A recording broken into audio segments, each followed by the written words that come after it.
Hello friends, आपल्या सर्वांची आवडती मालिका तू ही रे माझा मितवा या मालिकेच्या आजच्या बुधवार 3 जूनच्या एपिसोडमध्ये असं काहीतरी घडलंय ज्यामुळे तुमच्या सगळ्यांच्या डोळ्यांची पारणं फिटतील. तुम्ही सगळे ज्या क्षणाची आतुरतेने वाट पाहत होता तो क्षण आलाय. मग नेमकं असं घडलंय तरी काय? तर फ्रेंड्स, आजच्या एपिसोडमध्ये राजेशचं सत्य सगळ्यांसमोर आलं. मग अर्णव, आकाश, मामा या सगळ्यांनी राजेशला पायाखाली तुडवला, बेदम मारला. पण राजेश विकृत आहे, विकृत. त्याला काहीच फरक पडला नाही. उलट काहीतरी खूप मोठा पराक्रम केलाय असं त्याने आपले सगळे गुन्हे कबूल केले. मग त्याने ऑर्गन ट्रॅफिकिंगपासून गोल्ड स्मगलिंगपर्यंत, मुलींचे खून करण्यापासून त्यांना फसवण्यापर्यंत सगळे गुन्हे, जसं काय मी खूप भारी काम करतोय असे कबूल केले. त्याचा हा विकृतपणा पाहून सगळ्यांना जबर धक्काच बसलाय. आणि अंजलीने तर चक्क स्वतःच्या हाताची नस कापून घेण्याचा प्रयत्न केला, आत्महत्या करण्याचा प्रयत्न केला. मग हे सगळं नेमकं घडलं तरी कसं हे जाणून घेण्यासाठी हा व्हिडिओ शेवटपर्यंत नक्की पहा. फ्रेंड्स, आजच्या एपिसोडच्या सुरुवातीलाच राजेश हा सगळ्या बेशुद्ध झालेल्यांशी एक एक करून बोलत असतो. अर्णवशी बोलून झाल्यानंतर तो ईश्वरीजवळ येतो. ईश्वरी बेशुद्ध झाल्याचं नाटक करत असते. राजेश म्हणतो, माझी इंदोरी जिलेबी, पाहिलंस का तुला मिळवण्यासाठी मी काय काय केलंय? या सगळ्यांची ही जी अवस्था झाली आहे ना, ती फक्त तुझ्यामुळे. आणि तू अशी एकमेव मुलगी आहे जिला मला मिळवता आलं नाही. पण माझ्या नावावर हा डाग राहणार नाही. आज रात्री तू माझी, मी तुझा, मी तुला मिळवणारच.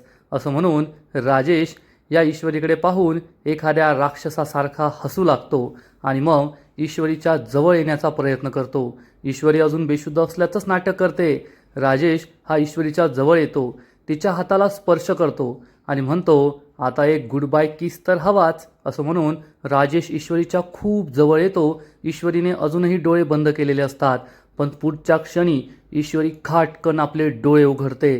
राजेशच्या पायाखालची जमीनच सरकते. त्याचा विश्वासच बसत नाही की ईश्वरी शुद्धीत कशी आली. राजेश घाबरून मागे सरकतो. ईश्वरी उठून उभी राहते आणि म्हणते, नालायका, तुझ्या पापांचा घडा भरलाय. राजेश डोळे वटारून तिच्याकडे पाहत असतो. त्याला काही कळतच नाही आणि त्याला काही कळण्याआधी ईश्वरी या राजेशच्या सनसनीत मुस्काटात मारते आणि राजेश हा अर्णव शेजारी जमिनीवर जाऊनच पडतो. ईश्वरीने खरंच आपली होती नव्हती सगळी डाव्या हाताची शक्ती वापरून राजेशच्या थोबाडीत मारलेली असते, ज्यामुळे राजेश पूर्णपणे हादरतो आणि जमिनीवरच जाऊन पडतो. आणि त्याच वेळेस अर्णवसुद्धा डोळे उघडतो. अर्णवसुद्धा शुद्धीत आलाय हे पाहून राजेशला जबर धक्काच बसतो. अर्णवने डोळे उघडल्यानंतर अंजलीसुद्धा डोळे उघडते आणि मग हे करून मामा डोळे उघडतो, मग मामी डोळे उघडते, नम्रता डोळे उघडते, आकाश डोळे उघडतो, आजी डोळे उघडते. हे सगळं पाहून राजेशला जबर धक्काच बसतो आणि मग संपूर्ण कुटुंब राजेशला घेरून त्याच्यासमोर उभं राहतं. राजेशचा विश्वासच बसत नाही की मी या सगळ्यांना विषारी धुराने बेशुद्ध पाडलं होतं आणि हे सगळे अचानक शुद्धीत कसे काय आले. सगळ्यांना राजेशचं सत्य कळालेलं असतं की राजेशने आपल्याला फसवलंय. राजेश किती मोठा नालायक आहे हे त्याच्या तोंडूनच सगळ्यांनी ऐकलेलं असतं. राजेश डोळे मोठे मोठे करून या सगळ्यांकडे पाहत असतो आणि राजेश म्हणतो, अंजली मॅडम, अंजली मॅडम, हे सगळे जे काही बोलताय ना, पण राजेश पुढे काही बोलणार. इतक्यात अंजली राजेशच्या सनसनीत मुस्काटात मारते. त्यामुळे राजेशचा विश्वासच बसत नाही की अंजलीने माझ्या थोबाडीत मारली आहे. जी अंजली मला देव माणूस समजायची त्या अंजलीने सुद्धा मला मारलं. त्यामुळे राजेशला जबर धक्काच बसतो. ईश्वरी अर्णव खूप खुश होतात. आजी, मामी सगळे चिडलेले असतात आणि राजेश हा अंजलीकडे आश्चर्याने पाहत असतो. अंजली खूप दुःखी असते आणि म्हणते, बावळट नाहीये मी, फक्त तुझ्यावर खरं खरं प्रेम केलं होतं म्हणून तुझ्या प्रत्येक गोष्टीवर विश्वास ठेवत होते आणि माझ्या त्या विश्वासाला, त्या प्रेमाला तू माझा बावळटपणा समजलास. राजेशसुद्धा खूप दुःखी झाल्याचं नाटक करतो. सगळेजण त्याच्याकडे रागारागाने पाहत असतात आणि अचानक राजेश हा फिट आल्यासारखा हू असं करून जमिनीवर काहीतरी हालचाल करतो आणि अचानक मेला असं नाटक करतो. राजेशची ही अवस्था पाहून सगळ्यांना जबर धक्काच बसतो. या राजेशला नेमकं झालंय तरी काय? त्याला खरंच एखादा झटका तर आला नाही ना असं सगळ्यांना वाटतं. आणि आजी म्हणते, अरे काय झालं याला, अविनाश पहा तरी. आणि मामा हा राजेश जवळ जातो आणि त्याच्या नाकाला हात लावून जिवंत आहे की मेला हे पाहण्याचा प्रयत्न करतो. तर राजेश जोरात भव असं जोरात ओरडतो. त्यामुळे मामा, अंजली, ईश्वरी, अर्णव, आजी, मामी, आकाश, नम्रता सगळे दचकतात, खूप घाबरतात. आणि मग राजेश एखाद्या राक्षसासारखा जोरात हसू लागतो आणि कसं घाबरलं सगळे घाबरले म्हणून ओरडू लागतो. फ्रेंड्स, खरंच हा एपिसोड खूप डेंजरस आहे. राजेशने एपिसोडमध्ये जी काही ॲक्टिंग केली आहे ना, ती पाहून तुम्ही सुद्धा घाबरणार यात शंका नाही. अंजली, ईश्वरी खूप घाबरलेल्या असतात. अर्णवला राजेशचा राग येतो आणि मग राजेश म्हणतो, तुमच्या चांगल्या माणसांचा आहे ना हाच लय मोठा प्रॉब्लेम आहे. तुम्ही नुसते घाबरतात, पाप करायला घाबरतात, वाईट काम करायला घाबरतात. अरे माझ्यासारख्या माणसाला भीती वाटत नाही, त्यामुळे मी काही पण करू शकतो. अर्णव खूप चिडतो आणि मग राजेश हा अर्णव समोर येतो, उठून उभा राहतो आणि म्हणतो, चिंटुकल्या मला आहे ना खूप कंटाळा आला होता रे, हे नाटक करून करून, चांगुलपणाचं नाटक, मेमरी गेल्याचं नाटक. आता पहा, तू माझं सत्य सगळ्यांसमोर आणलं ना, आता मला काही टेन्शन नाही. आता मी मनात जे आहे ना ते बोलू शकतो, बिनधास्त वागू शकतो. खरंच तुझे खूप खूप आभार रे, खरंच तुला थँक्यू. तुझ्यामुळे आज मी मनसोक्त सगळ्यांसमोर बोलू शकतो, माझी पापांची कबुली देऊ शकतो, मनसोक्त हसू शकतो, रडू शकतो. राजेशचा हा विकृतपणा पाहून अंजली चांगलीच घाबरते. घरातले सगळे खूप चिडलेले असतात. राजेश म्हणतो, आणि माझी इंदोरी जिलेबी समोर असताना असं मेमरी गेल्याचं नाटक मला नाही करवलं जात रे, मला खूप त्रास होतो त्याचा. असं म्हणून राजेश चक्क ईश्वरीचा हात पकडतो आणि एखाद्या विकृतासारखा हसू लागतो आणि म्हणतो, पाहिलंस का, पकडला माझ्या इंदोरी जिलेबीचा हात. सगळे खूप घाबरतात, ईश्वरी घाबरते. अर्णव मात्र चिडतो आणि राजेशच्या हातातून ईश्वरीचा हात सोडवतो आणि म्हणतो, इतके दिवस फक्त ताईसाठी मी गप्प होतो, पण आता मी तुला नाही सोडणार. असं म्हणून अर्णव या राजेशची कुत्र्यासारखी धुलाई करतो, त्याच्या पोटात बुक्क्या मारतो, त्याच्या कमरेत लात मारतो आणि त्याची चांगली धुलाई करतो, त्याला जमिनीवर पाडतो. तेवढ्यात आकाश पुढे येतो. आकाश अर्णवला बाजूला करतो आणि या राजेशला उचलतो आणि म्हणतो, नीच माणसा, तुला लाज नाही करे वाटत हे सगळं करायला.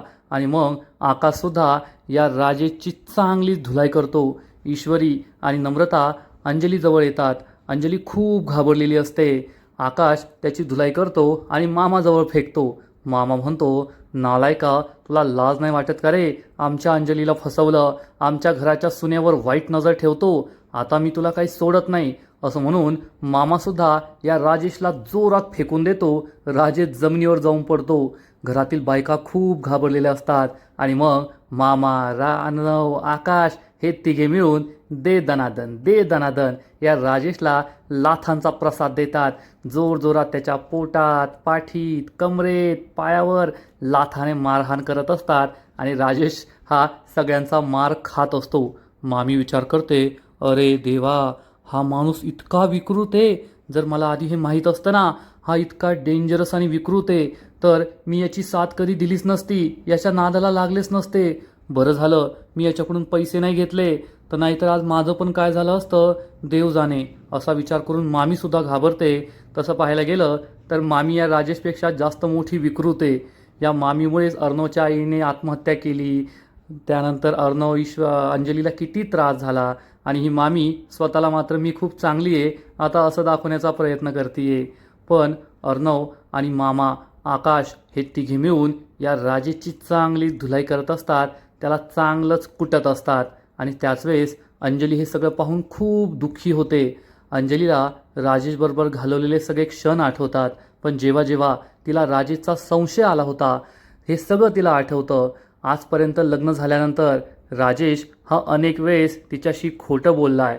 राजेशबद्दल तिला अनेकदा संशय आला होता, हे सगळं अंजलीला आठवतं. की राजेश कधी पनवेलच्या कोर्टात जायचं म्हणायचा, उशीर होईल म्हणायचा, कधी बँगलोरला जायचा, कधी इकडे जायचा, कधी तिकडे जायचा. हे सगळं अंजलीला आठवतं आणि अंजलीला समजतं की राजेश मला जे बावट म्हणायचा ना ते खरंच आहे, मी बावट होते म्हणून याने मला फसवलं आहे. या तिघांची धुलाई सुरू असते आणि मग राजेश हा वेड्यासारखं हसत असतो आणि म्हणतो, अरे गुदगुल्या होत आहे, अरे नको रे गुदगुल्या होत आहे, खूप हसू येत आहे. आणि सगळ्यांना मोठा धक्काच बसतो की हे तिघे मिळून याची धुलाई करताय आणि या राजेशला गुदगुल्या होत आहे, हा हसतोय. खरंच हा किती मोठा विकृत आहे हे सगळ्यांना समजतं. सगळे खूप घाबरतात. राजेश म्हणतो, अरे टाईम प्लीज, खूप गुदगुल्या झाल्या, आता नका गुदगुल्या करू, बस झालं. आणि आकाश, मामा, अर्णव त्याला मारून मारून थकतात, पण हा राजेश काही थकलेला नसतो. आणि मग तो उठून बसतो. हसून हसून त्याच्या डोळ्यात पाणी आलेलं असतं. त्याचा हा विकृतपणा पाहून सगळ्यांना जबर धक्काच बसतो. आणि मग आजी पुढे येते. आजी विचारते, अरे नालायका, हे सगळं करून तुला काय मिळालं रे? राजेश आजीकडे पाहतो आणि लगेच हाताची घडी तोंडावर बोट ठेवतो. आजी ही राजेशला म्हणते, अरे पहा त्या मुलीकडे, त्या मुलीने तुला फक्त नवरा नाही, देव मानलं होतं, देव, म्हणून तिला इतका त्रास होतोय आणि तू तिलाच फसवलं. अरे का असं केलंस? का माझ्या अंजलीच्या आयुष्याचं वाटोळं केलंस? तुला पैसा हवा होता तर सांगायचं ना, त्यासाठी सगळं करण्याची काय गरज होती? अंजली रडत असते आणि आजी विचारते, सांग ना, कशासाठी केलंस हे सगळं? आणि मग राजेश जोरात ओरडतो, अरे म्हातारे, समाधानासाठी केलं. सगळ्यांना मोठा धक्काच बसतो की हा राजेश चक्क आजीला म्हातारे म्हणालाय. राजेश म्हणतो, कळलं का थेरडे, समाधानासाठी केलंय मी हे सगळं. लोकांना मारणं, त्यांची अब्रू लुटणं, त्यांना त्रास देणं, त्यांना लुबाडणं, हे सगळं करून ना आनंद मिळतो मला, आनंद, खुशी मिळते मला, खुशी. राजेशचा हा विकृतपणा पाहून आजी डोळेच मिटून घेते. अंजलीला जबर धक्का बसलेला असतो. अर्णव, मामा या राजेशकडे आश्चर्याने पाहतात की कुणी इतकं विकृत कसं असू शकतं. आणि मामी म्हणते, अरे देवा, काय माणूस आहे हा, वाचले मी. याच्या नादाला लागले असते ना तर आज मी सुद्धा संपले असते. माझी काय अवस्था झाली असती देव जाणे. पण आता याच्या समोर जायचं नाही. हा काही माझ्याबद्दल बरळून गेला ना तर माझा विषय संपला, असा विचार करून मामी तिच्या जागेवरच थांबते, पुढे काही जात नाही. अर्णव राजेशजवळ येतो. त्याची गसंडी पकडून त्याला जाब विचारतो, तू माझ्या कंपनीच्या नावावर 50 कोटींचं लोन का घेतलं? राजेश म्हणतो, आला बाबा हिरो आला. अर्णव चिडून म्हणतो, सांग लवकर, तू माझ्या नावावर, माझ्या कंपनीच्या नावावर 50 कोटींचं लोन का घेतलं? राजेश काही बोलत नाही. अर्णव शिर्केला हाक मारतो. शिर्के या डॉक्टरला आणि 2 आय विटनेसला घेऊन येतो. राजेश म्हणतो, आला शिर्के. अर्णवचा शिर्के आला. आणि तेवढ्यात डॉक्टर आणि या 2 आय विटनेसला जिवंत पाहून राजेशला आश्चर्यच वाटतं. राजेश विचारतो, अरे हे जिवंत कसे? तेवढ्यात ईश्वरी पुढे येते आणि म्हणते, हे जिवंतच आहेत, कारण तुझ्या पापांचा घडा भरला होता. तुझ्या विरुद्ध साक्ष देण्यासाठी देवानेच यांना जिवंत ठेवलंय. ते म्हणतात ना, जाको राके साईया, मार सके ना कोई. राजेश घाबरल्याचं नाटक करतो. ईश्वरी त्याला सांगते, तू तर गोडाऊनला आग लावली होती, पण तेवढ्यात आकाश सर आणि अर्णव सर तेथे पोहोचले, त्यामुळे या सगळ्यांना वाचवलं आणि आता हे तुझ्या विरुद्ध साक्ष देणारे. राजेश म्हणतो, अरे वा अर्णव, याला म्हणतात हिरो असंच काम करतं, 1 नंबर. अर्णव खूप चिडतो. या राजेशची गचंडी पकडतो आणि त्याला जाब विचारतो, सांग तू माझ्या नावावर 50 कोटींचं लोन का घेतलं? राजेश चिडून म्हणतो, ए गपरे, एवढं सगळं शोधून काढलं, मग एवढं तुला शोधून काढता येत नाही का रे? एवढी गोष्टसुद्धा मला विचारतोय. अर्णव म्हणतो, सांग लवकर, सांग. सगळेजण राजेशकडे लक्ष देऊन ऐकत असतात. राजेश म्हणतो, अरे 50 कोटींचं लोन घेणं काय अवघड नाही रे. तुझ्या कंपनीच्या लोकांसमोर थोडेफार पैसे फेकले ना की सगळे मदत करतात. अर्णव खूप चिडतो. एक चप्पल घेतो आणि म्हणतो, आता चपल्याने मार खाशील, सांग लवकर. राजेश म्हणतो, सांगतो. अरे कंटाळलो होतो रे मी. तुला, तुझ्या बायकोला, तुझ्या बहिणीला कंटाळलो होतो. त्यामुळे 50 कोटी रुपये घेऊन मी चाललो होतो मलेशियाला पळून. त्यामुळे 50 कोटींचं लोन घेतलं होतं. आत्तापर्यंत पैसे माझ्या अकाउंटवर आले सुद्धा असतील. मी जातो रे बाबा, माझं तिकीटसुद्धा आलंय, जातो मी मलेशियाला, असं म्हणून राजेश हात जोडतो. अर्णव त्याला दूर लोटतो. जोरात त्याच्यावर ओरडतो. राजेश घाबरल्याचं नाटक करतो आणि म्हणतो, ए हिरो, किती दिवस जोरात ओरडतोस रे? घाबरलो ना मी. अरे 50 कोटी रुपये घेऊन मी पळून जाणार होतो मलेशियाला, मजा करणार होतो, ऐश करणार होतो. आणि खूप सोपं काम आहे रे. तुझ्यासारख्या लोकांना फसवणं म्हणजे खूप सोपं आहे. तेवढ्यात अर्णव कोल्हेला हाक मारतो. कोल्हे नावाचा एक माणूस येऊन उभा राहतो. अर्णव विचारतो, हाच आहे ना तो, यानेच तुला मदत केली होती ना? तर राजेश त्याच्याकडे पाहून म्हणतो, असं कोल्ह्यासारखा आवाज काढतो आणि म्हणतो, अरे कोल्हे मित्रा, आलास का तू? असं म्हणून तो हात पुढे करतो. पण हा कोल्हे काही त्याच्या हातात हात देत नाही. राजेश म्हणतो, आता तो हात मिळवत नाही, पण हाच माझा मित्र आहे बरं का, त्यानेच मला मदत केली होती. अर्णव पुन्हा एकदा राजेशची गसंडी पकडतो आणि विचारतो, अजून काय काय पाप करतो सांग लवकर. राजेश म्हणतो, सांगतो ना, एवढं काय टेन्शन घेतोय? अजून मी ना फक्त ऑर्गन ट्रॅफिकिंग करतो. हा डॉक्टर आहे ना, याच्याबरोबर मिळून मी ऑर्गन ट्रॅफिकिंग करतो. मस्तपैकी मुलींना पटवायचं, त्यांना येड्यात काढायचं, त्यांना घेऊन यायचं आणि मग त्यांचे ऑर्गन विकायचे. हेच काम आहे माझं. सगळेजण तोंडाला हातच लावतात. अरे देवा, हा माणूस असा कसा आहे? हा ऑर्गन ट्रॅफिकिंगसुद्धा करतो. राजेश हा आपले सगळ्या पापांचा कच्चा चिठ्ठा सांगत असतो आणि म्हणतो मी गोल्ड स्मगलिंगसुद्धा करतो बरं का. आता मी अर्णव राजेश शिर्केचा भाऊजी आहे म्हणून मला पोर्टवर कुणी आवडवत सुद्धा नाही. बिनधास मी मस्तपैकी गोल्ड स्मगलिंग करतो. फुल पैसा आहे बरं का अर्णव. तुला यायचं असेल तर सांग, आपण पार्टनरशिप करू. अर्णव खूप चिडतो. ईश्वरी म्हणते खरं आहे तू तू आमच्या कंपन्यांच्या साड्यांमध्ये सोन्याची तार घालून विकतोस. राजेश लगेच ॲक्टिंग करतो. हू घाबरलो घाबरलो. राजेश आणि मग हसू लागतो आणि म्हणतो वा माझी इंदोरी जिलेबी, तू तर सगळं शोधून काढलंस ग. खरंच हुशार निघालीस तू. आणि मग थोड्या वेळानंतर सगळेजण राजेशला खुर्चीला बांधतात आणि एक एक करून सगळेजण त्याच्यासमोर उभे राहतात. ईश्वरी चिडून म्हणते या राजेशने जाणून बुजून अंजलीताईमध्ये, माझ्यामध्ये आणि अर्णव सरांमध्ये भांडणं लावली. कारण त्याला स्वतःचा फायदा करून घ्यायचा होता. आमच्यात भांडणं झाली, मग त्याला सगळं मनासारखं करता येईल ना म्हणून त्याने हे केलं. अंजलीला खूप वाईट वाटतं. ईश्वरी तिला सांगते अंजलीताई, याचा झालेला अपघातसुद्धा खरा होता. याचा ॲक्सिडेंट कधी झालाच नव्हता. याने 2 खोट्या आय विटनेसला आपल्यासमोर आणलं आणि त्यांनी आपल्याला सगळं खोटं सांगितलं की त्याचा अपघात झाला आहे. ईश्वरी या 2 आय विटनेसला म्हणते आता सांगा खरं खरं, तुम्हाला कोणालाही घाबरायची गरज नाही आहे. हे 2 आय विटनेस पुढे येतात आणि सांगतात हो मॅडम, आम्ही त्याचा अपघात होताना पाहिलं होतं, पण त्याचा अपघात खरं झालंच नव्हता. त्याच्या जवळून गाडी गेली होती, तो सुखरूप होता. मग त्याने आम्हाला सांगितलं की मी जसं म्हणेल तसं बोलायचं. त्याने आम्हाला पैसे दिले आणि मग आम्ही खोटं खोटं सांगितलं की हो त्याचा अपघात झाला होता आणि मग आम्ही त्याला दवाखान्यात घेऊन आलो. हे 2 साक्षीदार या राजेशच्या खोट्या अपघाताचं सगळं सत्य सांगतात. मग राजेश अरे यार हे का सांगितलं अशी नाटकं करत असतो, पण राजेश हे सगळं नाटकच करतोय. अंजली, आजी, घरातील सगळेजण खूप दुःखी होतात की राजेश कोणत्या लेव्हलचा नालायक आहे आणि काय काय करू शकतो. अर्णव या डॉक्टरला म्हणतो डॉक्टर ये पुढे, सांग, सगळं खरं खरं सांगायचं, सुरुवातीपासून सांगायचं. आणि मग हा डॉक्टर राजेशचे सगळे काळे धंदे बाहेर काढतो आणि सगळ्यांना सांगतो या राजेशला मेमरी लॉसचं खोटं सर्टिफिकेट मीच दिलं होतं. डॉक्टर पुढे सांगतो जेव्हा मी MBBS डॉक्टर झालो आणि एका हॉस्पिटलमध्ये नोकरीला लागलो तेव्हा हा राजेश मला भेटायला आला होता आणि मग याने मला ऑर्गन ट्रॅफिकिंगबद्दल सांगितलं. तेव्हा माझ्या डोक्यावर खूप कर्ज होतं. त्याने मला सगळा बिझनेस सांगितला की या बिझनेसमध्ये खूप पैसा आहे आणि मग मी त्याच्याबरोबर या बिझनेसमध्ये सामील झालो. सुरुवातीला तर त्याने मला फक्त एवढंच सांगितलं होतं की फक्त एकच काम करायचं आहे, पण एकदा मी या धंद्यात घुसलो आणि कधी बाहेर निघूच शकलो नाही. हा वेगवेगळ्या मुलींना आपल्या प्रेमाच्या जाळ्यात ओढायचा, त्यांचा फायदा घ्यायचा, त्यांची अब्रू लुटायचा आणि मग त्यांना माझ्याकडे पाठवायचा आणि मी त्यांचे ऑर्गन संपूर्ण जगभरात पाठवायचो, ऑर्गन ट्रॅफिकिंग करायचो. हे ऐकून अंजलीला जबर धक्काच बसतो. राजेश विकृतासारखा हसत असतो. हा राजेश काय काय करतोय यावर कोणाचा विश्वासच बसत नाही. आणि हा डॉक्टर म्हणतो हा राजेश ना कोल्ड ब्लडेड क्रिमिनल आहे. याच्यासारखा कोल्ड ब्लडेड क्रिमिनल आजपर्यंत मी कधीच पाहिला नाही आहे. त्याने एक नाही तर अशा शेकडो मुलींना फसवलं आहे, त्यांची अब्रू लुटली आहे, त्यांचे खून केलेत, त्यांना मारून टाकलं आहे. नराधम आहे हा नराधम.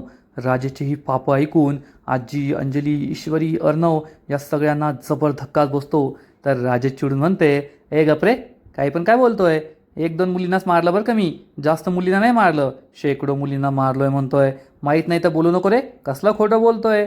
तेवढ्यात ईश्वरी पुढे येते आणि विचारते माझी मैत्रीण शलाका पाटीलचा खून तूच केलास ना? तर राजेश म्हणतो हो हो, तिचा खून मीच केला. माझी बायको होती ती, माझी पहिली बायको, पण खूप डेंजरस होती बरं का. म्हणजे तिचं काय सांगावं तुम्हाला आता. दिसायला जेवढी सुंदर होती ना तेवढीच रग्गेल होती. माझं सगळं सत्य पोलिसांना सांगणार होती. मला म्हणाली मी आता पोलिसांमध्ये जाते आणि तुला पोलिसांच्या हवालीच करते. मग काय करणार, चांगलं मारलं तिला, सुटकेसमध्ये भरलं आणि सोडून आलो तिकडं जंगलात पुरून तिला. हे सगळं ऐकून घरातील सगळ्यांना खूप दुःख होतं आणि त्याच वेळेस तेथे तारा आणि शलाका पाटीलचे मामा येतात, म्हणजे ताराचे बाबा. तारा ही राजेश समोर येते आणि राजेश म्हणतो आली का माझी तारा डार्लिंग, तारा तारा मैं हूँ तुम्हारा, आणि तारा या राजेशच्या सनसनीत मुस्काटीत मारते. सगळेजण तिच्याकडे आश्चर्याने पाहतात. राजेश विचारतो, हे तू कशाला मारलं ग मला? तुझा आणि माझा काय संबंध? तर तारा चिडून म्हणते, मी शलाका पाटीलची मामे बहीण आहे आणि हे माझे बाबा. राजेशला मोठा धक्काच बसतो. राजेश मागे पाहतो तर शलाकाचे मामा ताराचे वडील उभे असतात. राजेशला आठवतं की या शलाकाच्या मामानेच भर रस्त्यात माझी चांगलीच कुटाई केली होती काही दिवसांपूर्वी. आणि तारा ही राजेशला सांगते, मी तुझ्या आयुष्यात बदला घेण्यासाठीच आले होते, माझ्या ताईचा बदला घेण्यासाठी. तू तिचा जीव घेतला म्हणून मी तुला सगळ्यांसमोर एक्सपोज करण्यासाठी या सगळ्यांची मदत केली आहे. राजेशचा विश्वासच बसत नाही की या ताराने या सगळ्यांची मदत केली आहे. राजेश म्हणतो, ए बस, झालं ना तुझं, झाले ना तुझे डायलॉग, चल गप्प बस बरं आता, घेतला ना तू तुझा बदला. मग कशाला ग एवढं केलंस? कशाला या सगळ्यांच्या नादाला लागलीस? अगं माझ्याबरोबर राहिली असती तर आपण अशा सात्विक फॅशनसारख्या किती पण कंपन्या लुटल्या असत्या, मजा मारली असती आपण. हे ऐकून मामा खूप चिडतो आणि या राजेशच्या सनसनीत मुस्काटात मारतो आणि म्हणतो, आमच्या कंपनीचं नाव तोंडातून काढायचं नाही. अंजली रडू लागते. तेवढ्यात ईश्वरी पुढे येते आणि म्हणते, तू सगळ्यांबरोबर वाईट वागलायस, आपली ओळख लपवली आणि सगळ्यांना फसवलंस. तर राजेश म्हणतो, हो फसवलं ना, आता माझी इंदुरी जिलेबी ओळख तर लपवावीच लागते ना. आता मी या घरासाठी राजेश होतो, त्या शलाकासाठी राजेश्वर होतो आणि तुझ्यासाठी होतो तुझा राकेश जी. असं म्हणून राजेश हा सगळ्यांना माहीत नसलेलं सत्य सांगतो. अंजली, आजी, मामी यांना राकेश हे सत्य माहीत नसतं. आणि राजेश म्हणतो, कसं आहे ना, मी त्या शलाकाला मारण्याची 2 कारणं होती. एक तर ती मला पोलिसांच्या हवाली करणार होती आणि दुसरं म्हणजे तू माझ्या आयुष्यात आली ना, आणि आता तुझ्यासारखी इंदोरी जिलेबी आयुष्यात आल्यावर मला त्या शलाकाचा काही उपयोग नव्हता. म्हणून मी तुझ्यासाठी बनलो राकेश, म्हणून तर तू माझ्याशी लग्न करायला तयार झाली.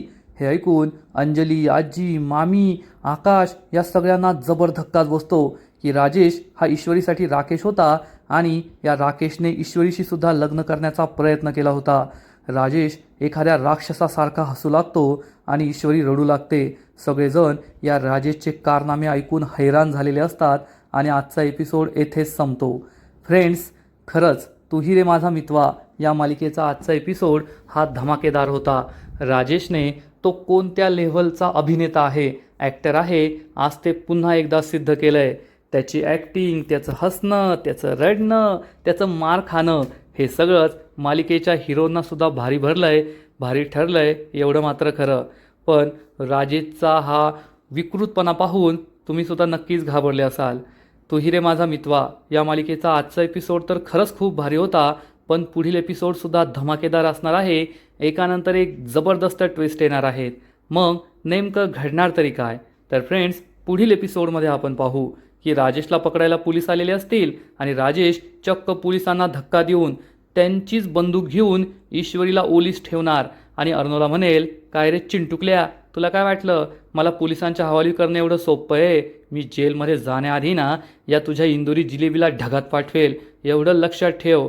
आणि त्याच वेळेस ईश्वरी ही राजेशला जोरात धक्का देणार. राजेश बाजूला जाऊन पडेल आणि मग अर्णव या राजेशची पुन्हा एकदा धुलाई करणार. पोलीस राजेशला पकडतील आणि आपल्याबरोबर घेऊन जातील आणि मग अंजली रडू लागेल. अंजली ईश्वरी आणि अर्णवची माफी मागणार, मला माफ करा, मी त्या राजेशवर विश्वास ठेवला आणि तुम्हाला सगळ्यांना वाईट बोलले, तुमच्याशी भांडण केलं. ईश्वरी अर्णव तिला समजवण्याचा प्रयत्न करतील, पण ही काही ऐकायला तयार होणार नाही आणि म्हणेल, नाही नाही नाही, ही सगळी माझी चूक आहे, माझ्यामुळे सगळं झालं आहे. आणि मग अंजली चक्क केक कापण्याचा चाकू घेणार आणि म्हणेल, माझा खूप मोठा गुन्हा झाला आहे, मी त्या राजेशवर विश्वास ठेवून घरच्यांना त्रास दिला, आता मी स्वतःचा जीव घेणार. असं म्हणून ही अंजली चक्क भल्या मोठ्या चाकूने स्वतःच्या हाताची नस कापून घेण्याचा प्रयत्न करणार, स्वतःचा जीव घेण्याचा प्रयत्न करणार, आत्महत्या करण्याचा प्रयत्न करणार.